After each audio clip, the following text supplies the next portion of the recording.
구독자 여러분 안녕하세요. 제이드입니다. 안녕하세요, 히타입니다. 오늘은 주린이들의 선생님 이선엽 부장님을 모셨습니다. 안녕하세요. 안녕하세요. 안녕하세요. 네. 형님 오랜만입니다. 잘 지냈어? 네, 제가 이제 신금투 신한금융투자 리서치센터에서 일을 할 때 저는 기업분석부에서 테크 팀장을 하고 있었고 저희 이선엽 부장님께서는 투자분석부에서 시황 쪽을 시황 팀장을 하고 하셔가지고 저희가 아마 뭐 한 10년 정도 같이 네. 다녔고 중간중간에 뭐 소주 한 잔도 했는데 맞습니다. 이렇게 또 예. 모시게 됐고요. 뭐 히타님도 잘 아시죠? 네, 워낙 유명하신 많은 또 유튜브 채널에서도 요즘에 또 워낙 많이 출연하셔가지고 아마 구독자분들도 많이 익숙하실 것 같아요. 그러니까 형님이 이렇게 유명해지실 줄은 꿈에도 몰랐습니다. 저도 잘 몰랐고요. 많이 부끄럽습니다. 네, 사실. 아예 별 말씀을요. 저희가 뭐 지금 시장 얘기를 이제 계속 드리고 있는데 주식시장이 뭐 사실 지금 그렇게 녹록진 않은 것 같습니다. 어려워요. 특히 저희처럼 그냥 매매를 하는 사람들은 그래도 좀 피해 갔다가 다시 많이 사고 뭐 이제 이런 게 좀 가능은 한데 많은 구독자분들께서는 이게 사실 쉽지는 않을 것 같고 가장 중요한 이슈는 저는 개인적으로 지금 연준의 스탠스라고 보고 예, 있는데 맞습니다. 사실 저희가 구정 전후로 이제 나눠서 보면은 엄청 매파적으로 얘기를 해서 시장이 급락을 했는데 또 하필이면 저희 쉴 때 엄청 또 완화적으로 얘기를 해서 예. 이제 해외 시장은 엄청 오르고 우리나라는 사실 반등은 했지만 훨씬 못하고 근데 최근에 또 뭐죠? 저희 세인트루이스 예. 제임스 블러드 총재 또 엄청 또 예. 세게 세게 얘기하면서 얘기하시고 그래서 3월 FOMC 때 파월 의장이 이게 또 실기를 하면 어떡할까? 그러면서 뭐 2018년에 어떤 잘못된 그런 것들을 반복할까? 혹은 이게 또 길게 보면은 과거 대공황 때도 사실 연준의 실수 그런 것들이 얘기가 많이 나오더라고요. 에커스 그래서 실수가 있었죠. 뭐 제가 이제 서론이 길었습니다만 이런 상황인데 이제 워낙 시황 잘 보시니까 어떤 의견을 가지고 계신지. 주식적으로 좀 분석을 해드리도록 하겠습니다. 우선 연준이 우리한테 내건 얘기는 딱 하나입니다. 정해진 경로가 없다. 정해진 경로가 없는 가장 큰 이유는 현재 물가를 일으키는 많은 원인들이 팬데믹, 흔히 얘기하는 코로나와 관련이 있기 때문입니다. 지난해부터 그랬지만 코로나가 어떻게 확산이 될지 또 어떤 변이가 나타날지 이렇게 모르다 보니까 이 영향에 대해서 사실상 정해진 경로를 얘기하기에는 그렇게 되면 잘못된 시그널을 자꾸 줄 수 있기 때문에 또 지난해 그것 때문에 연준 같은 경우도 많은 이슈가 있었었지만 오판을 하는 그런 계기도 있었었죠. 그래서 이제는 아예 정해진 경로가 없고 대놓고 지표에 따라서 지표가 즉 물가가 더 올라가면 더 강하게 긴축을 할 거고 그렇지 않으면 우리가 더 완화적으로 갈 수 있다는 얘기를 하고 있을 뿐입니다. 바꿔 얘기하면 올해 내내 연준의 이 경로에 따라서 물가의 경로에 따라서 우리는 많은 변동성을 경험할 수밖에 없겠죠. 사실 그래서 지금은 연준을 보실 필요가 없어요. 연준 스스로도 물가에 따라서 본인들이 더 강하게 변할지 아니면 약하게 변할지 그렇게 따라서 변한다고 얘기를 했기 때문에 중심을 물가에다 두고 보면 시장이 조금 더 편하게 볼 수 있는데 연준이 하는 얘기 하나하나 여기에 대응을 하다 보면 사실상 전략이 없어지게 되는 그런 형태로 변한다라고 보시면 될 것 같습니다.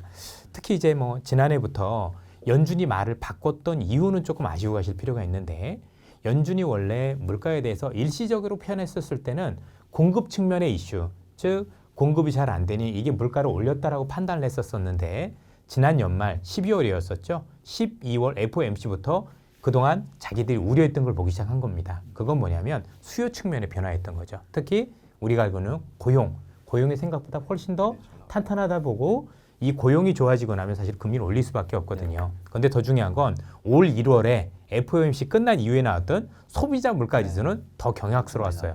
7.5라는 것보다 더 중요한 건 뭐냐면 서비스업에서 물감력이 커지고 있다는 거예요. 이렇게 놓고 보면 내가 생각했었을 때는 훨씬 더 연준이 공격적으로 나가야 되지 않을까. 그래서 거기에 대해서 제임스 블러드 세인트루이스 총재는 앞으로 7월까지 1%포인트 금리를 올렸으면 좋겠고 3월에는 50pp, 흔히 얘기하는 0.5%포인트도 올렸으면 좋겠다. 그리고 양적 긴축도 더 당겼으면 좋겠다라는 말씀을 하신 게 현재 시장이 시각적으로 변하고 있는 걸 반영한 게 아닌가 이런 판단을 기본적으로 하게 되고 있는 거죠. 근데 그런 데이터 이미 나온 걸 보고서는 연준에서 대응을 하면은 사실 그렇죠. 훨씬 더 맞습니다. 깊게 만들어버리는 저는 그게 사실 좀 두려워서 저는 개인적으로 반등 지금 좀 나올 때 주식을 좀 사고 있긴 하지만 한 번 더 때려 맞을 수도 있다라고는 생각이 좀 들어요 사실. 이게 왜냐면 이렇게 정해놓고 가는 게 아니라 데이터는 앞으로 계속해서 조금씩 높게 나올 건데 막 그런 건 좀 어떻게 보세요? 오히려 2018년 때도 사실 상황은 비슷했잖아요. 사실 지금 시장에서 우리가 안 좋게 될 상황은 전 두 가지라고 보여지는데 하나는 경기보다 더 빠른 긴축을 할 경우가 되겠죠. 역시 지표에 따라서 많이 달라질 거라고 보여지고요. 두 번째는 오늘 시장에 있었던 일과 비슷한 거라고 보는데 시장은 한 5번 정도 생각을 했는데 연준은 그거보다 더 강하게 긴축을 할 때 네. 오늘 같은 건 사실 시장이 약간 조금 건방져지기 시작했잖아요. 지난번에 보니까 연준이 세게 한다더니 그 정도는 아닌가 봐. 이런 어떤 마음을 놓고 있었을 때는 한두 번씩은 제가 볼 때는 분명히 연준 때문에 우리가 변동성 또는 조정을 받고 갈 가능성이 있다라고 봐야 돼요. 왜냐하면 지금 연준이 우리한테 분명하게 메시지를 던진 건 앞서도 첫 번째 얘기했던 정해진 경로가 없다가 첫 번째였지만 두 번째가 더 중요한 얘기가 됩니다. 기대 인플레이션을 차단하겠다라예요. 기대 인플레이션을 차단하려면 앞으로 물가가 더 오를 것이다라는 기대를 차단해야 되는데 그럼 현재 실제 우리가 나와 있는 지표보다도 더 강하게 정책을 써야만 그걸 잡을 수가 있거든요. 그리고 많은 분들이 여기서 주의해야 될 게 하나가 있는 게 뭐냐면 자, 앞으로 물가가 좀 낮아질 수도 있겠죠. 그런데 연준이 원하는 목표는 2%예요. 자, 지금 7.5% 나왔는데 그게 5% 나온다고 해서 이 고삐를 늦추진 않는다는 게 중요해요. 아마도 조금 더 시간이 흐르고 난 다음에 많은 투자자분들께서는 7.5에서 5%까지 물가가 내려왔으니까 연준이 그동안에 얘기했었던 긴축에 대한 경로를 좀 완화하지 않겠느냐라는 것 때문에 지수가 반등할 수 있어요. 물론 있지만 그 반등 때 결국 연준은 그거 아니야. 나는 기대 인플레이션 잡으려면 여전히 기존의 것들을 해야 돼 하면 맞는 이런 변동성이 굉장히 중요하다고 보기 때문에 우리 하용권유 마시는 게 저도 맞다라고 생각을 하고 있고요. 제일 중요한 건 이 친구들이 연준이라는 이 조직이 기대 인플레이션을 잡기 위해서는 지금 우리가 생각하는 고삐를 늦추면 안 된다라는 거. 그래서 지금 긴축에 대한 기대 완화 때문에 올라오는 시장에서는 사실은 따라가는 매매보다는 일정 수준 상단이 막혀있는 시장이라고 봐야 되는 게 가장 적절한 시장 대응 전략인 것 같습니다. 그러니까 이게 주식을 머리로 할 때가 역시 제일 쉬운 것 같아요. 맞습니다. 머리로는 알겠는데 이렇게 저도 생각 다 정리하고 아침에 앉아서 있는데 시장이 막 오르기 시작하면 따라가지. 그럼요. 내가 왜 이러고 있지 하면서 계속 따라가고 그래서 또 물리고 뭐 이런 걸 반복하고 있는데 내공이 좀 필요한 것 같습니다. 예. 네. 그리고 이제 뭐 저희 이선엽 부장님께서 사실 경제 야사 이런 거 많이 아시는데 이제 파웰이 사실 트럼프 때 보면은 트럼프 말도 엄청 잘 들었거든요. 보면 정치인이에요, 네, 완전 사실. 정치인이잖아요. 예. 그래서 공교롭게도 바이든이 이제 딱 작년에 연임을 시켜주니 많이 하기 그 전까지는 인플레이션이 굉장히 뭐 일시적이다, 별거 아니다 막 이랬는데 셨다가 갑자기 연임 딱 되니까 완전히 돌변을 한 거거든요, 사실. 이분이 이제 이런 정치적인 거에 영향을 좀 받고 뭐 이런 혹시 좀 뭐 재밌는 얘기가 좀 없을까요? 실제 이분의 그동안의 형태를 보면 그런 형태를 많이 보이셨어요. 그 전임 대통령 있었을 때도 트럼프 있었을 때도 트럼프가 지속적으로 금리나 압력에 대한 압력을 넣었다가 사실 반대로 한번 움직였던 게 2018년도 10월이었거든요. 그때 장 작살났고. 네. 그때 시장 한번 망가지고 나서부터 사실 연임을 위해서라고 얘기하면 사람들이 야 정말 그렇게 써야지만 이분은 원래 정치학을 전공하셨던 분입니다. 그렇습니까? 실제로 조지아 대학교 나왔잖아요. 그죠? 전체적으로 놓고 보면 정치 성향이 굉장히 강하시던 분이다 보니까 그 뒤부터는 희한하리만큼 트럼프 얘기를 그대로 다 들었다라는 거죠.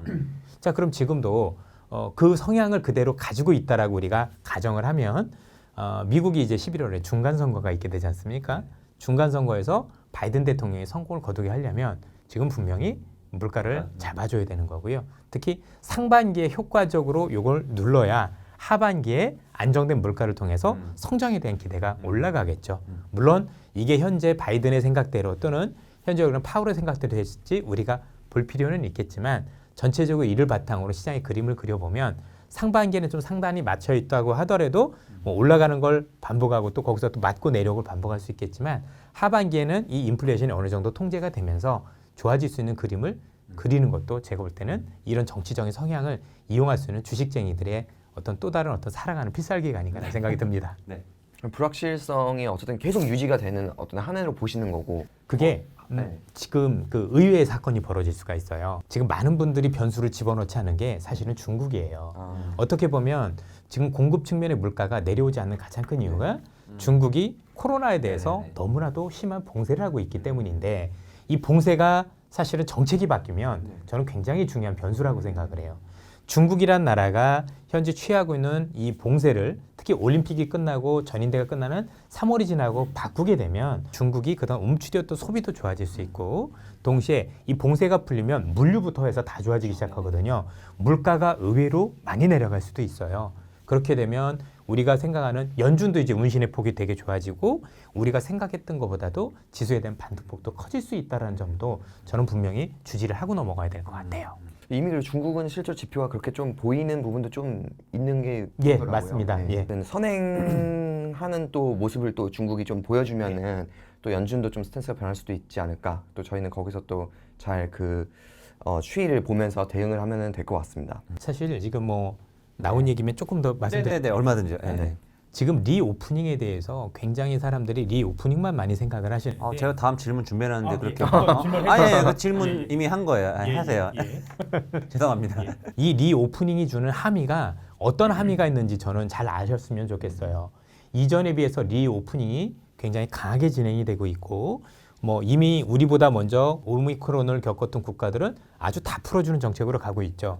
사실 정부는 그렇게 얘기 안 하지만 현재 정부가 취하고 있는 오미크론 관련 정책도 보면 선진국과 다르진 않은 것 같아요. 이미 많은 대학들한테 물어보니까 대학교 3월에 전부 다 오프라인으로 강의하라고 이미 정책을 취했더라고요. 저 얼마 전에 PCR 검사 받으러 갔는데 안 해준대요. 여롭고 그렇다고. 그것만 하고 물론 다 음속이 나오긴 했지만 그만큼 지금 뭐냐면 나오고 있는 숫자가 진짜가 아닐 가능성이 높죠. 네네. 그런데 분명한 건 선진국에서 사실 이게 집단 감염 효과가 있다라는 게 참 이게 맞는 말인지 모르겠지만 어느 정도 그 정도가 돼야 끝난다라는 걸 알고 있는 게 아닌가 이런 생각이 들거든요. 그런데 핵심은 뭐냐면 결국 오늘 미국에서도 모더나 CEO가 오늘 얘기한 거 들으셨습니까? 네. 코로나가 끝나가고 있다. 네네. 대단히 중요한 게 현재 엔데믹으로 가고 있다라는 얘기는 앞으로 우리가 흔히 얘기하는 공급 측면의 변화 중에서 더 큰 변화가 일어나요. 그게 이동의 자유입니다. 네. 미국의 노동시장이 굉장히 경직된 이유 중에 하나는 이동의 자유가 없기 때문입니다. 미국에서 허드렛 일은 이민자들이 역할을 많이 해줘요. 우리가 알고 있는 지역 간의 이동이 있어야 사람들이 일자리를 찾아 떠나죠. 한국이라는 나라도 지금 많은 허드렛 일을 동남아에서 오신 그런 노동자분들께서 많이 역할을 담당해주고 계십니다. 그러면 현재 이 비싼 노동력이 이런 이동의 자유가 생기게 되면 노동자들이 많이 노동시장에 뛰어들면서 임금 상승폭이 많이 줄어들거나 이렇게 되겠죠. 그게 진짜 물가를 잡는 요인이 될 수 있거든요.